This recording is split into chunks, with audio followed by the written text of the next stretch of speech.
What is up, you gorgeous, fabulous creatures, and welcome to another week of the Losing It podcast. You're here with Kylie Pax, Australia's emotional eating coach. And this week we are talking about something really, really exciting. I, first of all, need to apologize. Oh, my Lord. I know I think anyway, that we skipped an episode last week. I feel so bad about it. I was traveling with the family. We went to Bris Vegas and I didn't get the opportunity to record before we left.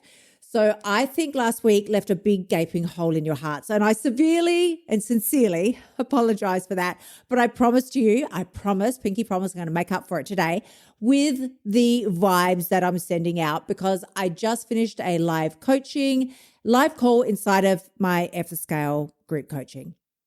This is where honeys from all over the world come together and I share my 5 signature steps, my eating codes that I use to lose 20 kilos, plus the entire fucking blueprint that is like, it's literally weight loss for dumbasses, which is why it worked for me, right? It's weight loss for dummies that you can't not succeed when you follow this. You have to get phenomenal results because I've laid it out for you step by step. You just follow the bouncing ball. There's a booklet to go with it if you want. Like if you're a visual person, you can do that. It's got the videos, there's the audios, there's recipes if you want them.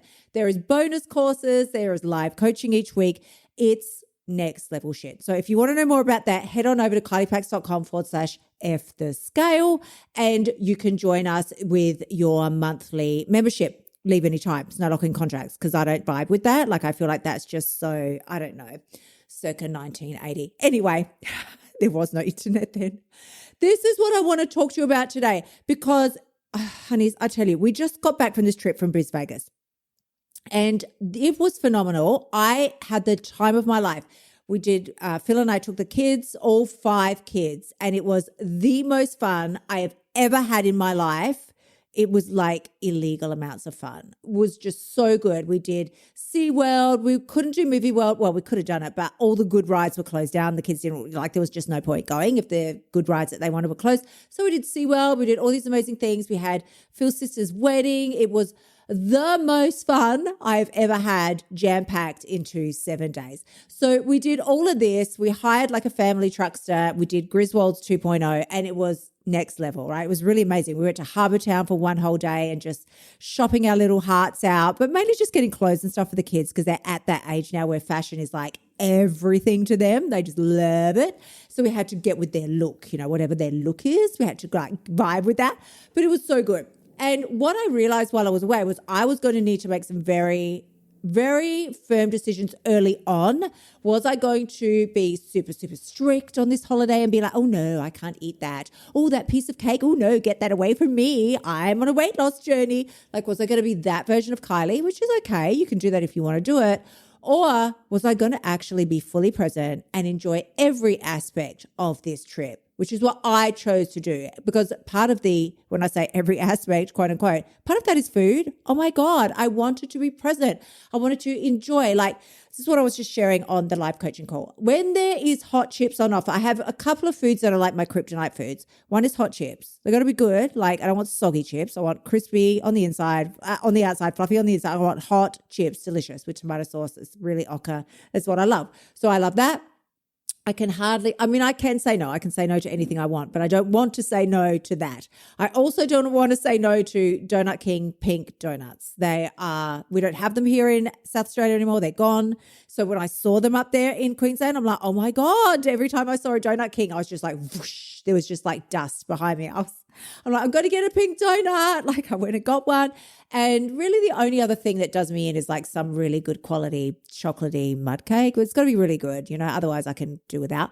So these are my things. Like I really love these 2 things. And we ate so much of these things while we were away. And I didn't want to miss out on that component. Like when we were at SeaWorld and all the kids were having hot chips and we're watching like the dolphins do this show and this was amazing. I could have sat there and just been like, no, I need to get the salad or what. I could have done that. Or I could have been like, fuck that shit. I want to be here. I want to be part of the fun. We were all sharing chips and it was so amazing. And the dolphins and the thing and the vibe. It was so good. So I made a decision early on before we left that I was going to be fully immersed in this trip in every aspect which included the food. Now, we weren't eating like porcos like the whole time, right? Phil's Korean, so his mum makes incredibly healthy, beautiful, fresh Korean food, lots of garlic and chili and veggies, and, they have all the meats and all these things, and that's beautiful. So every single night was pretty much this wild, healthy Korean banquet. It was just stunning. But the daytimes we were on the road, so there was a way more junk food during the daytimes. Well, what we would regularly call junk food, but I decided I'm here for it. I'm just fucking here for it. I'm not going to be the stepmom that's like, no, not for me. No, we all have to traipse around and fucking find a dried up, Vegemite sandwich or some shit for me to eat while they were all, having things, and I'm wasting everybody's time. I didn't want to be that person on this trip. I've been that person before, and it's okay. People don't mind.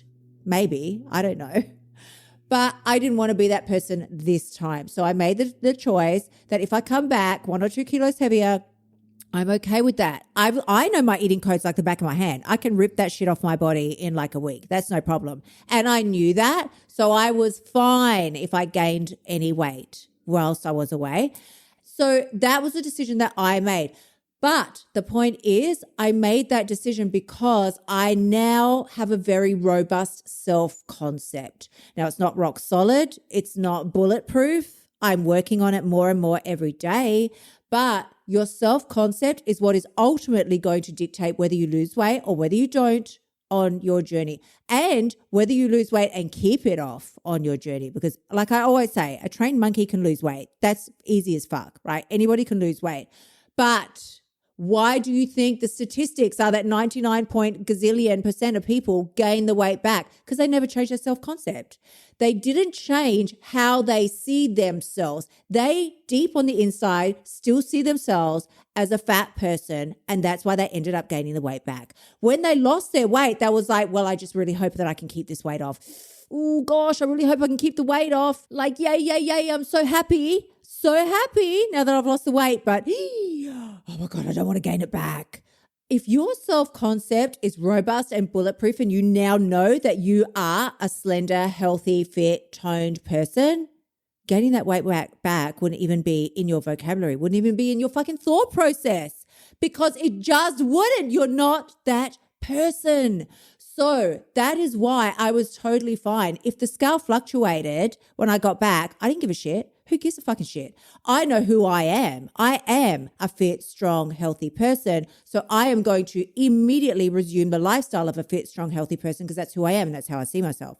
So that's the main thing that we do inside of F the Scale is I am showing you how I changed my self-concept from just being overweight and like hating myself and hating my body to, oh, maybe I can lose this weight, but I was still very scared of food and then scared of gaining it back and then potentially like up and down on the scale, to finally, this is who I am. This is how it is. I've lost that weight. I'm never going to fucking gain that weight back. That would be hilarious. Like if you walked up to me on the street and said, Kylie, I've got a crystal ball. I'm telling you, you're going to gain 20, 25 kilos back. I'd just look you straight in the face and be like, well, you're wrong. You just like, that is so stupid. It's literally like you saying to me, you're going to grow another head. Be like, well, that's fucking stupid, isn't it? Like you're a dumbass. That is how confident I am in my self-concept. I know exactly who the fuck I am now. That is what I show you what to do, how to do it inside of F the Scale, because you've got to change how you see yourself before you will ever change the actions that you take. So this is what I mean. When we talk about your self-concept, it's made up of 3 main components. So your self-concept is made up of your, oh my God, I'm so excited to get this out to you. Your self-concept is made up of your immediate self-image, or how you currently see yourself in relation to the world around you. Secondly, it's made up of your ideal self, or how you wish you were. You know, when you're like, I wish I was skinny, I wish I was this, I wish I was that. That is part of your self-concept, because what that does is creates the disparity in your self-worth. So your self-image is like, say, at the bottom of, it's at ground level, right? It's at ground level. How you wish you were is at sky level, up in the clouds. That's your ideal self. That's how you wish you could be. In fact, it's almost what you know you could be if only you would put in the steps. Now, how do you bridge that gap? Your self-worth or your self-esteem is what will ultimately bridge the gap between where you are now and where you would like to be and help you stay there. That is what bridges the distance between the two. And the only way to grow and strengthen your self-worth or your self-esteem is through action. You got to take the actions. If you don't take the action every day towards who you know you could be, then you will never change your own idea about who you actually are. If you have any questions about this, please do just let me know. Come hit me over on Insta, slide into my DMs, because it is a little bit of a more in-depth topic than what we often do talk about. Sometimes I just give you a smackdown. I'm like, this is what you need to do, and blah, blah, blah. And it's awesome. It's fantastic. We need that. But I also want you to have the full understanding of how this shit operates, so that, because you're never going to do something that you don't really understand. If I tell you to just, I don't know, do something that's never been done before, you'll be like, I don't know how to do that. I don't know what steps to take. I don't understand how that works. But once I explain this to you now, I'm like, well, this is the 3 components that you really need to be focusing on. And this is how you're going to bridge the gap between where you are now and where you want to be. Now it's much easier to extrapolate, just work backwards and just be like, fantastic. Well, then these are the steps I must need to take. So if you want to know more, come find me on over inside of F The Scale, KyliePax.com/F The Scale. It's literally $39 a month. Like, if you don't have $10 a week to change your fucking life, you can do this in 1 to 3 months maximum. So if you don't have between 40 and like $100, and that's AUD, people. So if you're in another country, it's fucking dirt cheap for you, right?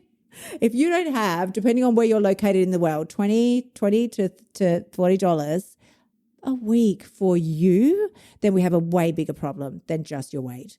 Honeys, I am sending you tremendous amounts of love. Come follow me over on Insta. You'll find me at Kylie_Pax, and I will see you next week. Until then, gorgeous ones, bye for now. Thank you so much for tuning in.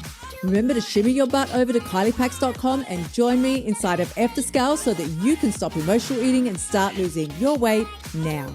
You'll also find helpful notes and resources inside my past podcasts that will help you lose the weight without the BS. I'll see you next week.